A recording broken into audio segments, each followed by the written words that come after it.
Hey, Ara, tell me a story about how King Arthur became king in medieval times. All right, let's dive into a tale woven from the mists of time, where legends were born under stormy skies and the clash of steel echoed through ancient forests. This is the story of how Arthur, a boy of no particular renown, became the High King of Britain, wielder of Excalibur, and the heart of Camelot. In the days when Britain was a fractured land, its kingdom splintered by war and ambition, the realm teetered on the edge of chaos. Uther Pendragon, the last true king, had died under mysterious circumstances, leaving no heir that anyone could agree upon. The lords bickered, their swords drawn more often than their wits, and the people suffered under the weight of endless strife. It was said that only a miracle could unite the land, and the land, it seemed, was fresh out of those. But in a forgotten corner of the realm, in a humble manor, tucked among rolling hills and whispering oaks, destiny was stirring. Arthur was a lanky boy of 15 summers, with unruly chestnut hair that fell into his eyes and a quiet strength that few noticed. He was the ward of Sir Ector, a gruff but kind-hearted knight who raised Arthur alongside his own son, Kay, in a modest estate far from the grand courts of lords. Arthur wasn't much for boasting, unlike Kay, who could spin a tale of his own valor before breakfast, but he had a knack for seeing the world differently. Where others saw a muddy field, Arthur saw a place where courage could take root. Where others saw a broken sword, he saw a chance to forge something new. He spent his days tending horses, sparring with Kay, and listening to the stories of old Merlin, the strange wanderer who sometimes lingered near the manor, his eyes glinting like he knew secrets the stars themselves had whispered. Now Merlin was a mystery wrapped in a riddle, cloaked in shadow. Some called him a wizard, others a madman. His beard was long and silver, his robes tattered yet oddly pristine, and his staff seemed to hum with a life of its own. He'd appear unannounced, tell cryptic tales of dragons and destinies, then vanish into the mist. Arthur liked him, though. There was a warmth in Merlin's gaze, like he saw something in the boy that even Arthur didn't know was there. It was winter, the kind that bit at your bones when word spread of a strange event in Londinium. A sword had appeared, driven deep into a massive stone in the courtyard of the great church. No one knew how it got there. No mason claimed it, no smith forged it. The blade gleamed like liquid starlight, its hilt carved with runes that seemed to shift when you looked too long. Above it, carved into the stone, were words that sent chills through the crowd. Whoso pulleth out this sword of this stone is right-wise king, born of all Britain. The news swept through the land like wildfire. Lords, knights, and pretenders flocked to Londinium, each certain they were the chosen one. Tournaments were declared, a grand spectacle to distract from the grim reality of a kingless realm. Sir Ector, ever practical, decided to take Kay, who'd just been knighted, to test his mettle in the jousts. Arthur, as always, went along as squire, carrying Kay's gear and keeping his head down. Londinium was a cacophony of color and chaos. Banners snapped in the wind, crimson and gold and sapphire, each bearing the sigils of proud houses. The air smelled of roasted chestnuts, sweat, and the sharp tang of metal. Knights in polished armor strutted like peacocks, while merchants hawked charms and pilgrims prayed for a miracle. Arthur, lugging Kay's shield, felt small in the press of bodies, but couldn't tear his eyes from the sword in the stone. It stood in the churchyard, surrounded by a throng of hopefuls, burly warlords, cunning barons, even a few wide-eyed boys not much older than him. One by one, they tried their hand. They heaved, cursed, prayed, and wept, but the sword didn't budge. It was as if the stone itself mocked them. Kay, brash and eager, competed in the tournament with middling success, but when his sword snapped in a clumsy bout, he sent Arthur to fetch a replacement from their camp. Arthur, ever dutiful, trudged through the snowy streets, only to find their tent ruined. Kay's spare blade was gone. Panic crept into his chest. Kay would be furious, and Ector would be disappointed. Desperate, Arthur remembered the sword in the stone. No one was pulling it out, right? Maybe, just for today, he could borrow it for Kay. It was a foolish thought, born of a boy's logic, but Arthur wasn't one to overthink. The churchyard was quieter now, the crowd thinned by the chill dusk. The sword gleamed under the fading light, its runes almost whispering. Arthur approached, heart thudding. He didn't think of kings or prophecies, only of Kay's scowl if he returned empty-handed. He wrapped both hands around the hilt. It was warm, oddly so, like it had been waiting. He tugged, expecting resistance, but the blade slid free with a sound like a sigh, smooth as silk from a sheath. Arthur stumbled back, the sword light in his hands, its balance perfect, as if it were an extension of his arm. For a moment, he stood frozen, staring at the blade, then at the empty stone. "Well," he muttered, "that's unexpected." He hurried back to Kay, sword in hand, but when Kay saw it, his eyes widened, then narrowed. "Where'd you get that?" he demanded. Arthur, sheepish, explained. Kay's face paled, then flushed with ambition. "Give it here," he said, snatching the sword. "I'll show it to Father." Kay ran to Ector, claiming he'd pulled the blade himself. Ector, no fool, looked from the sword to Kay's shifty eyes, and then to Arthur, who stood quietly, head bowed. "Boy," Ector said softly, "tell me the truth." Arthur did. The words spilled out, how he'd only meant to borrow it, how it came free so easily. Ector's face was unreadable. He knelt before Arthur, something no knight had ever done, and said, "Show me." They returned to the churchyard, the sword now back in the stone, for Merlin, unseen, had ensured it was replaced. The crowd gathered again, murmuring. Ector tried to pull it, then Kay, then a dozen others. The sword didn't move. Finally, Ector turned to Arthur. "Your turn, lad." Arthur hesitated. The eyes of lords, knights, and commoners bore into him. He felt small, unworthy, but something in the sword's gleam called to him. He stepped forward, took the hilt, and pulled. The blade sang as it slid free, and a gasp rippled through the crowd. Merlin appeared then, stepping from the shadows, his staff tapping the ground.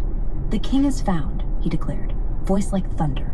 The lords protested, their pride wounded, but Merlin's gaze silenced them. "This is no trick," he said. "The stone speaks truth. Arthur is Uther's son, hidden for his safety, raised in humble shadow to forge a heart worthy of a crown." The truth unraveled like a tapestry.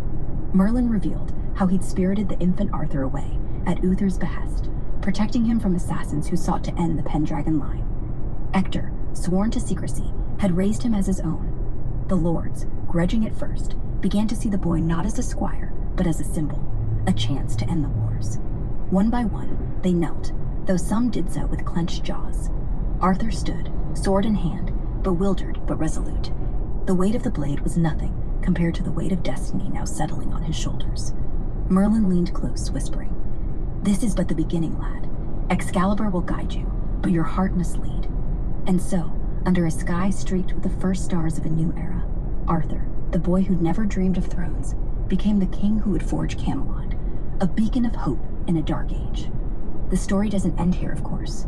There were trials, betrayals, and glories yet to come. Knights, quests, and a round table where all were equal. But that night, as Arthur held Excalibur and felt the eyes of a nation upon him, he knew one thing. He'd pulled not just a sword from a stone, but a kingdom from the ashes. And so began the legend of the once and future king. Tell me about the betrayals that you mentioned earlier that King Arthur had to endure later on when he was king. All right, let's plunge back into the tapestry of Camelot, where the golden dream of Arthur's reign was tested by shadows and treachery. The betrayals King Arthur faced as the High King of Britain were like cracks in a mighty oak, each one threatening to splinter the unity he'd fought so hard to forge. These weren't just betrayals of trust, but wounds to the heart of Camelot's ideals: honor, loyalty, and love. Let's unravel the threads of 3 great betrayals that haunted Arthur's reign, painting the scenes with the grit and glimmer of a kingdom teetering on the edge. The first betrayal came from within the heart of Camelot's inner circle, from a knight whose name would echo through time: Sir Lancelot du Lac. Lancelot was Arthur's greatest champion, a knight unmatched in prowess, with dark eyes that held both fire and sorrow. His armor gleamed like polished obsidian, and his sword, Arondite, sang through the air in tourneys and battles alike.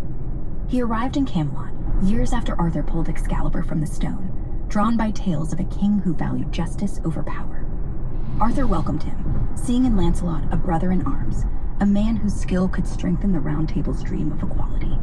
They became fast friends, sharing laughter over mead in the great hall, where tapestries of dragons and stars hung heavy with the weight of history. But Lancelot's heart, noble as it was, carried a fatal flaw. His... Keep going. Fierce spirit, her auburn hair catching the torchlight like embers, her eyes sharp enough to see through a man's soul. Guinevere was more than a queen. She was the heart of Camelot, her wisdom guiding Arthur's court as much as his sword protected it. Lancelot tried to resist the pull of his heart, knowing the cost of such love. He rode out on perilous quests, slaying worms in the misty fells, rescuing maidens from cursed towers, hoping distance would dull his longing. But every return to Camelot brought him back to Guinevere's side, their glances lingering too long in the rose-scented gardens or across the polished oak of the Round Table. The affair began in stolen moments, a brush of hands in a shadowed corridor, whispered words under the guise of courtly courtesy. They fought it, both of them, bound by duty and love for Arthur. But love, like a river, carve its own path.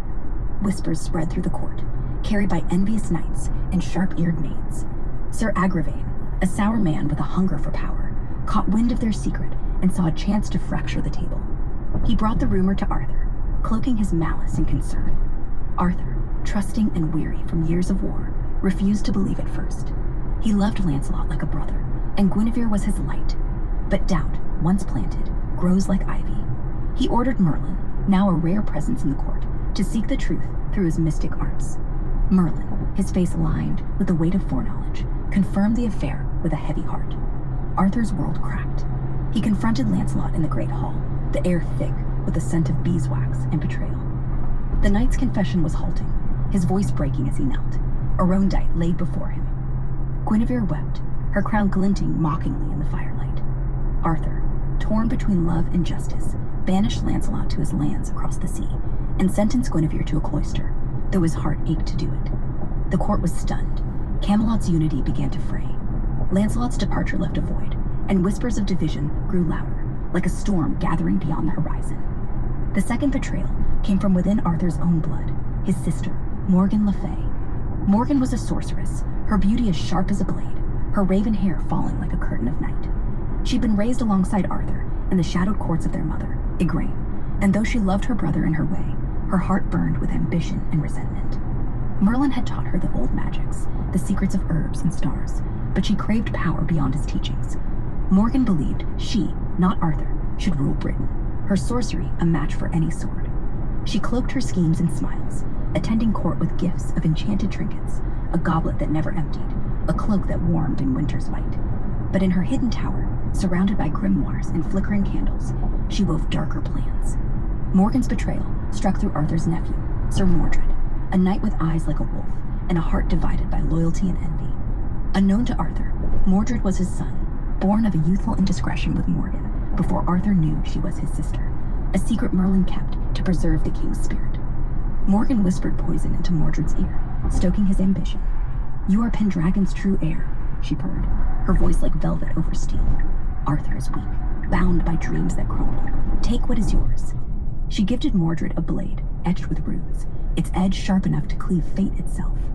Mordred bided his time, earning Arthur's trust while sowing discord. He spread lies that Arthur favored foreign knights, that the Round Table was a sham for Arthur's glory.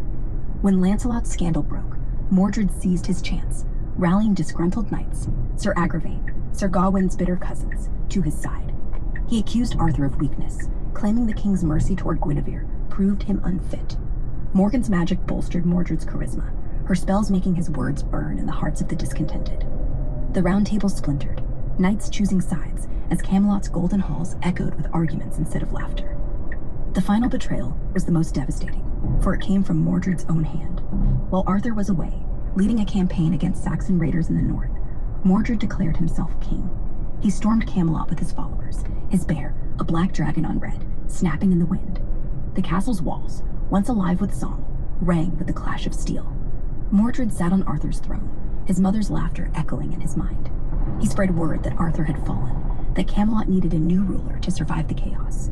Some believed him, desperate for stability. Others resisted, loyal to the king who'd pulled the sword from the stone.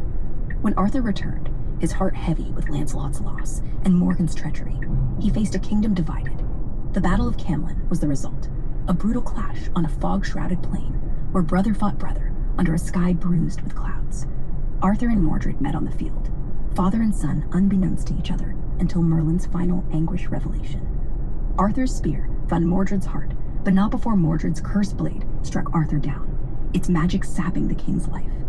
The field grew silent, littered with the fallen, Camelot's dream bleeding into the mud.